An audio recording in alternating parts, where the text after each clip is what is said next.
রায়পুরার গ্রামের এক কোণে ছিল একটি বিশাল তেঁতুল গাছ।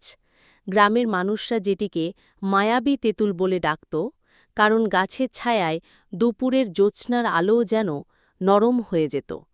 গাছের পাতা সবসময় হালকা হাওয়ায় নড়ত আর পাখিরা গান গাইতে থাকত। কিন্তু গ্রামের লোকেরা জানত না, এই গাছের ওপর থাকত এক অসাধারণ সুন্দরী পরী, যার নাম ছিল মণিমালা। মণিমালা শুধু সুন্দরী নয়, বরং অত্যন্ত রহস্যময়ীও ছিল।